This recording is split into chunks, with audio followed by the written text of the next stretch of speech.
오늘 만나볼 국내 CEO는 한국 IBM의 셜리 추이 대표입니다. IBM이 한국에서 활동을 시작한 게 벌써 50년 가까이 됐다고 하는데요. 경제부 김용교 기자가 이 셜리 추이 대표를 만나서 한국 IBM의 근황과 앞으로의 계획을 들어봤습니다. Thank you for having us today. Thank you. It's great to meet with you today. Korea and IBM go way back. IBM Korea was established in 1967, and it was effectively one of the oldest foreign companies in Korea. How has IBM Korea evolved through those years? IBM is very proud to be in the Korea market. We are the first company, the multinational companies, to be in Korea. And IBM Korea has been now 47 years. We're the first one that brought the computer into Korea to serve our clients as well as to the government and universities. So in the 47 years, we have evolved from a pure technology company, from a pure hardware company, now to 80% plus for software and services. This really allowed us to help our clients even more. Our wish is to bring the global talent with the local talent and to serve our clients. Whether this is technology needs, whether it's business, industry knowledge, or some best practices around the world as a benchmark, these are some of the things that IBM could bring the value. What are the strengths IBM Korea has in the industry? What kind of competitive advantages that IBM has over rivals? IBM's strength is many. As I said earlier, is certainly combining the global expertise with the local knowledge. And Korea's IT technology adoption is one of the best in the world. So being in Korea, and especially as a country GM to IBM Korea, these are some of the challenges that we face, and these are some of the challenges that is really necessary for us to define a well strategy and execution plan. So if we look at the IBM Korea strategy, it's very well aligned with IBM global strategy. But here in Korea, obviously, the market has some uniqueness. So on top of the global IBM strategy, we also came up with a few items that were especially focused in Korea. For example, our top clients, right? How do we bring the global experts with the local talent serving them, right? Because Korean customers do not just want to be competitive in Korea market, they're very, very successful at the global market, and they want to expand. This is where our sweet spot is. So here in Korea, we have a K-Lab. We just created a team last year, which is called the Industry and Value Creation. This is a team that I've put a very important leader on, and to really focus on the industry knowledge and also the value creation. So when we talk about analytics, it is not just analytics for analytics, analytics for banking, analytics for insurance, analytics for telco. It's all very different. And this is not enough. We have a K-Lab. Here in Korea, we have a Korea lab, research and development, about 100 people, some plus. And they are able to come together, and this lab is connected with the global IBM's research and development team. Last year, IBM conducted global C-suite studies on the Korean business leaders for the first time. What kind of insights did you gain from the study? Last year was the first year that we did a cross CXO study. So across 70 countries and 22 industries, we interviewed about 4,000 plus CXOs in the world. And it was also the first time we interviewed more than 100 CXOs here in Korea.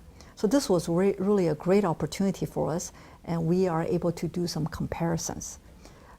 In the 2012 CEO study, we always ask this question every other year, right? We always ask this question, what is the number one impact, external impact that is impacting your enterprise? The CEOs, not the CIOs, the CEO says is the technology.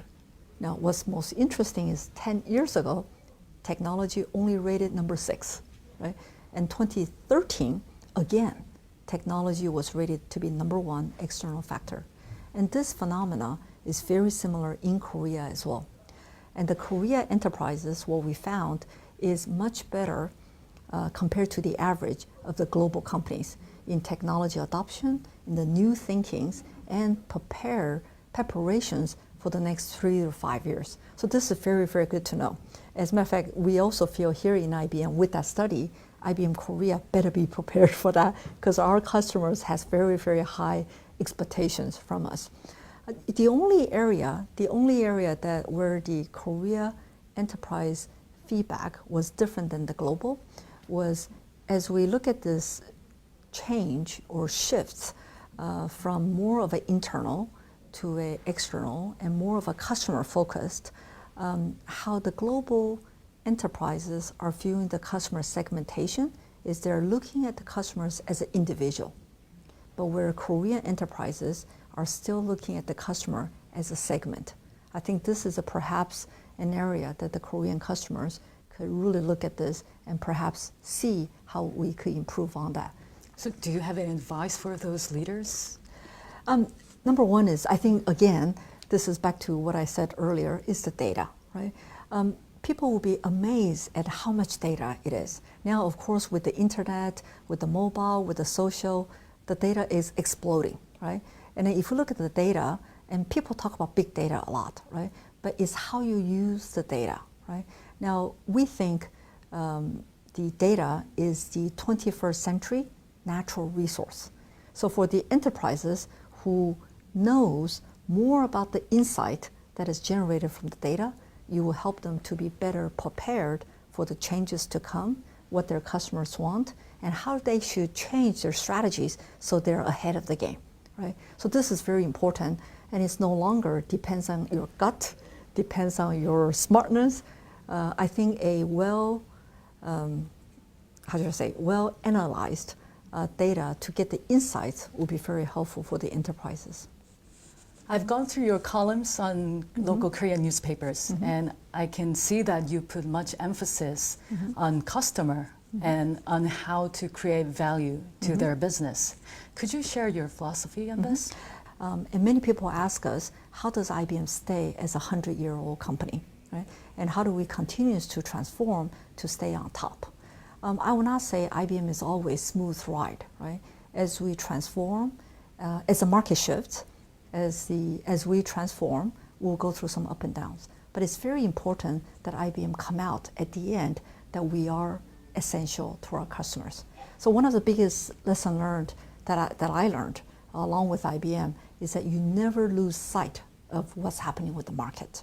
That you should not be focused on internally, but focus on the client.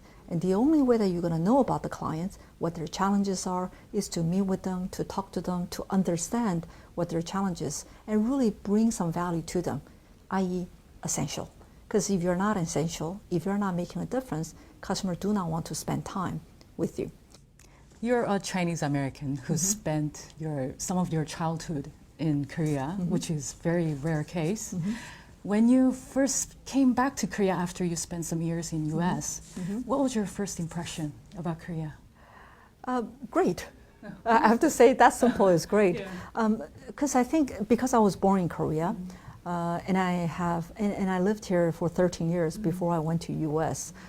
So first thing that when I came back last year in Korea is to learn to pick up my language skills as fast as I can.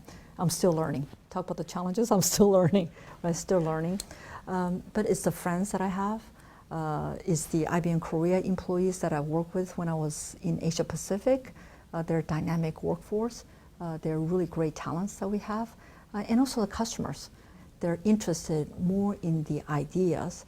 They're more interested in the content versus how I speak the language. So that was very welcoming experience for me. And then here in Korea, I think this is a great opportunity for me to be here. And I thank the company for the opportunity, and I do wish that I could make a difference while I'm here. Thank you so much for your time today. It has been a great chat. And it was great to have the talk with you. So thank you. Thank you very much.